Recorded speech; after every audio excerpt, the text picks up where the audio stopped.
കാരണം നമ്മള് ഒരു വ്യക്തിയും ഫാമിലി സ്വന്തം വീട്ടിലൊരു രജനീകാന്തിന് ഒരു അമ്പലം ഉണ്ടാക്കിയിരിക്കാണ്.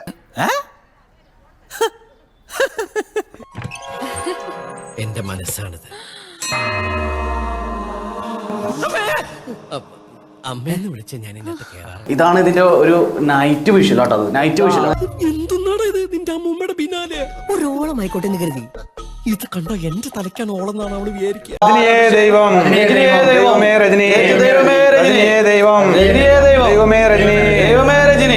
എന്തുവാ വാസുണ്ണ ഇതൊക്കെ?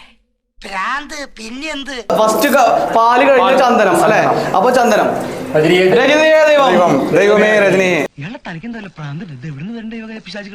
പനിനീരാണ് കേട്ടോ. പനിനീരാണ്.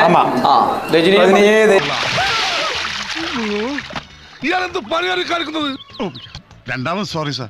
സോപ്പ് കൊടുത്തേക്കണോ? അടുത്തത് തൈരാണ് അല്ലേ? ഓക്കെ, തൈരാണ് അടുത്തത്.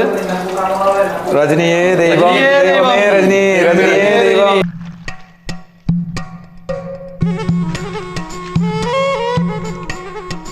കുളസ്വാമി, ഞങ്ങളുടെ സ്വാമി ദൈവം രജനികാന്ത്. ഇങ്ങനെ ഒരു ജന്മം. ബുദ്ധി ഉറക്കാതെ അതൊരു വിദ്യയാണ് സാർ. നിങ്ങൾ അത്രയും ആരാധിക്കുന്നുണ്ട് അല്ലെ? കണ്ടിപ്പാ അത് ആകാശ് പോണപ്പോ എനിക്ക് വേലയെ കിടച്ച്, ജാബ് കിടച്ച്. നിങ്ങളുടെ ഫാമിലിക്ക് എത്ര സപ്പോർട്ടാണ് ഇത്? എല്ലാരുമേ സപ്പോർട്ട് தான். എല്ലാരുമേ സപ്പോർട്ട്. ഒരു കുടുംബത്തിൽ ഒന്നും ഇങ്ങനെയാവാം. എങ്ങനെയാടാ എല്ലാവരും ഒന്നുപോലെ ആയി പോയത്? അതായത് ഇപ്പോ ആരെങ്കിലും ഇത് നിങ്ങൾക്ക് പ്രാന്താണെന്നോ അല്ലെങ്കിൽ മെന്റൽ ആണെന്നോ അങ്ങനെ കമന്റ്സ് പറ്റി പെരുസാ കെയർ പണിക്കുന്നത് കിടயாது. അതൊന്നും ചേട്ടൻ വലിയ കാര്യമായിട്ടൊന്നും എടുക്കണ്ട. അതെ, ഈ നാട്ടുകാരങ്ങനാ. ഉള്ളതുപോലെ വിളിച്ചു പറഞ്ഞു കളയും വൃത്തികെട്ടവന്മാര്. அந்த மாதிரி நமக்கு வந்து ஃபெய்த் சூப்பர் ஸ்டார் ரஜினி மேல ஒரு ஃபெய்த். அவர் வந்து காட் எங்க ஃபேமிலி. அப்போ എന്റെ പ്രകാശം മാമ കുറെ കഷ്ടം തന്നെയാ. ഈ നൂറ്റാണ്ടിൽ ഇങ്ങനെ ഒരു ജന്മം. തലയ്ക്ക് സുഖമില്ലാണ്ടായ എന്താ ചെയ്യാ? பாவம். கவர்மெண்ட் ஜாப் அவங்களுக்கு பிடிக்கும். அதுக்கப்புறம் நானும் பிரதர் எல்லாரும் பார்க்க ஆரம்பிச்சோம். அதனால எங்க ஃபேமிலியோட காடே வருது. இப்போ எனக்கு ஏதாவது ஒரு நல்ல வேலை ஒர்க் இருக்குன்னா அவரை கும்பிட்டு போனா எனக்கு சக்சஸ்ஃபுல் ஆகும்.